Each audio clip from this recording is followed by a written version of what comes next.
So we're going to start working with vectors in the plane. Many quantities in geometry and physics, such as area, time, and temperature, can be represented by a single real number. Other quantities, however, need both a measure, a single number, a magnitude, but they also need direction. So magnitude and direction can't be completely characterized by a single number. So for such quantities, we use directed line segments, and such as this line segment PQ, with an initial point P and a terminal point Q, and we denote the magnitude with these double vertical lines on each side. So here we have a vector. It has initial point P, it has direction toward Q, and it has a terminal point Q. So it has direction, and it's a line segment, so it definitely has measure. We call that magnitude when we're talking about vectors. So let's look at a couple of vectors. We're going to let U be represented by the directed line segment, or the vector, with initial point P at the origin and terminal point Q at the point 3, 2 in the plane. We have another vector, V, and it's represented by the directed line segment with initial point R at the point 1, 2 and terminal point S at the point 4, 4. We are to show that vector U equals vector V, meaning not only do they have the same magnitude or the same length, they also have the same direction. So we're going to use the distance formula to show that they have the same length, and then we would use their slopes on the line segments to show that they have the same direction. So remember, here's the notation for magnitude, the distance or length of the vector. So the length of vector U, using the distance formula, is the difference in the x coordinates, there's P and Q squared, plus the difference in the y coordinates, P and Q squared. So the magnitude of vector U is the square roots of 13. We're going to do the same thing and find the magnitude of vector V. We have the horizontal x values, so it's the difference in those squared, and we have the vertical, the y values, the difference in those squared. And you can see that the magnitude of vector V is also the square roots of 13. So they definitely have the same length, they have the same magnitude. If we use what we know about slopes of a line or a segment between 2 points, rise over run, we find the slope of PQ and the slope of RS, and they are both 2/3. So the slopes of both vectors U and V are 2/3. So indeed we have shown that they have the same length or magnitude and they have the same direction. So let's look at the component form of a vector. For vectors, there are a couple of different ways that we can actually show we're working with a vector. One is the component form, another is unit vectors, which we'll talk about in another lesson. So the component form of a vector with initial point P, the horizontal component of this vector we call P sub 1, the vertical component we're going to call P sub 2, the terminal point we'll call Q sub 1 and Q sub 2. So for vector PQ, if we're going to put it in component form, we take the difference horizontally, so that's Q sub 1 minus P sub 1, and the difference vertically, Q sub 2 minus P sub 2, and that gives us the horizontal component for vector V, we'll call V sub 1, and the vertical component for vector V, we'll call V sub 2. The magnitude of vector V, therefore, can simply be its horizontal component squared, because that is the difference in the x coordinates, and its vertical component squared, because that is the difference in its y coordinates of its initial and terminal point. So the magnitude of vector V, when it's given to us in component form, is just the first value, or the horizontal value squared, plus the vertical value squared, and we take the square root of that. So this is the distance formula, but in component form, part of that formula has already been done for us. So find the component form in the length of vector V that has initial point 4, -7 and terminal point -1, 5. So P is 4, -7, q is negative 1, 5. So from our previous slide, that's p sub 1, p sub 2, q sub 1, and q sub 2.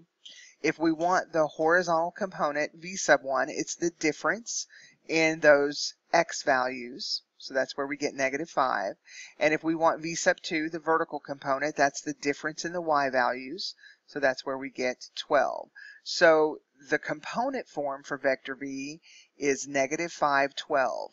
Notice that we don't use parentheses. We use what looks like stretched or elongated less than and greater than signs.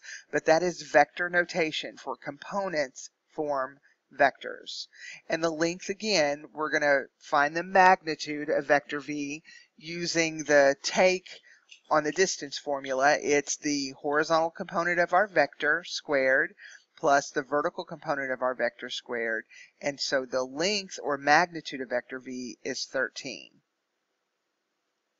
So let's talk about operations on vectors. If we have more than one vector, we can add those vectors,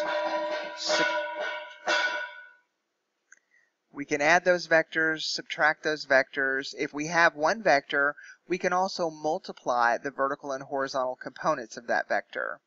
So geometrically, the product of a vector v and a scalar k is a vector that is the absolute value of k times as long as v. If k is positive, then k times the vector v has the same direction. If it's negative, then k times the vector v will have the opposite direction. So geometrically, here's what we're talking about. If I start with vector v with this direction and this magnitude, then multiplying it by a real number k is going to change the magnitude. If it is a fraction, it's going to make the magnitude smaller. If it's a value greater than 1, it's going to make the magnitude bigger. But as long as k is positive, it's not going to affect the direction of our vector. See how 1/2 v and 2 times v has the exact same direction as vector v. If k is a negative value, then it is going to make vector v go in the opposite direction. Here's vector v times negative 1. It's the same magnitude. We have not changed the length of vector v. We've only changed the direction. Here we have both a direction change and a length change. So there's visually what's going on with vector operations. Analytically, what it looks like is this. Let's say we have vector u sub 1, u sub 2, and vector v sub 1, v sub 2. And k is a scalar, a real number. If we were to add u and v, vector u plus vector v, it's super simple. We just add their horizontal components, u sub 1 plus v sub 1, comma, add their vertical components, u sub 2 plus v sub 2, and that resultant will be a whole new vector that is u plus v.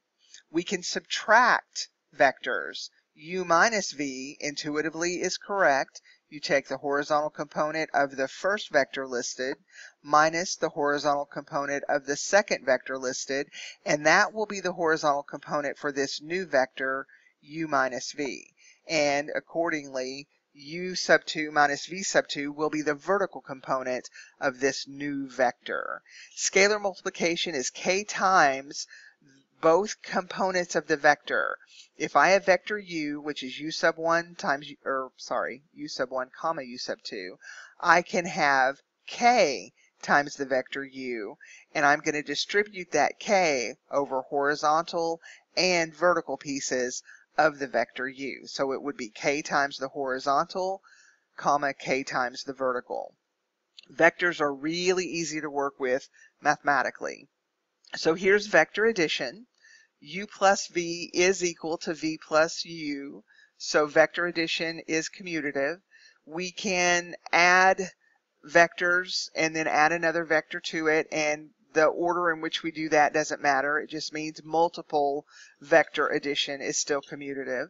If we add the zero vector, which is a vector without magnitude and without direction, called the zero vector, if we add that to an existing vector u, it just results in u. So this is the additive identity for vectors. If we have vector u and we add the opposite vector to it, it will result in the zero vector. Again, a vector with no horizontal component, no vertical component, no magnitude, no direction. Multiplication by a scalar. Just as we said a while ago, if we have a new vector u plus v and we multiply that by scalar c, then we're going to get c times vector u plus c times vector v. If we have the addition of two scalars and multiply that by a vector, then that is going to result in c times vector u plus d times vector u. So we can distribute, in essence, the vector over the scalar addition. Scalar multiplication, the same way. If we have a unit vector, a vector of, if we multiply any vector times the scalar of 1, we're going to get that original vector back. If we multiply any vector by the zero vector, it's going to result in the zero vector. If we take the zero vector and multiply it by any scalar, it's still going to result in the zero vector. So it's all really straightforward. So let's work an example. Here we have vector v, horizontal component -2, vertical component 5. We have vector w, horizontal component 3, vertical component 4. And we want to find the new vector 2 times vector v.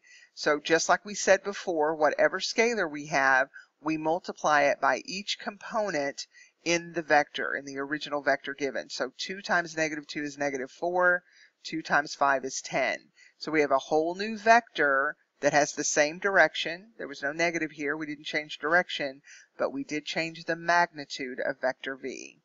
Here we have a new vector, w minus v. So we take the horizontal components in the direction they tell us. I'm going to start with vector w and subtract the horizontal component from vector v. So 3 minus -2 gives me the resultant new horizontal component for w minus v, and that is a positive 5.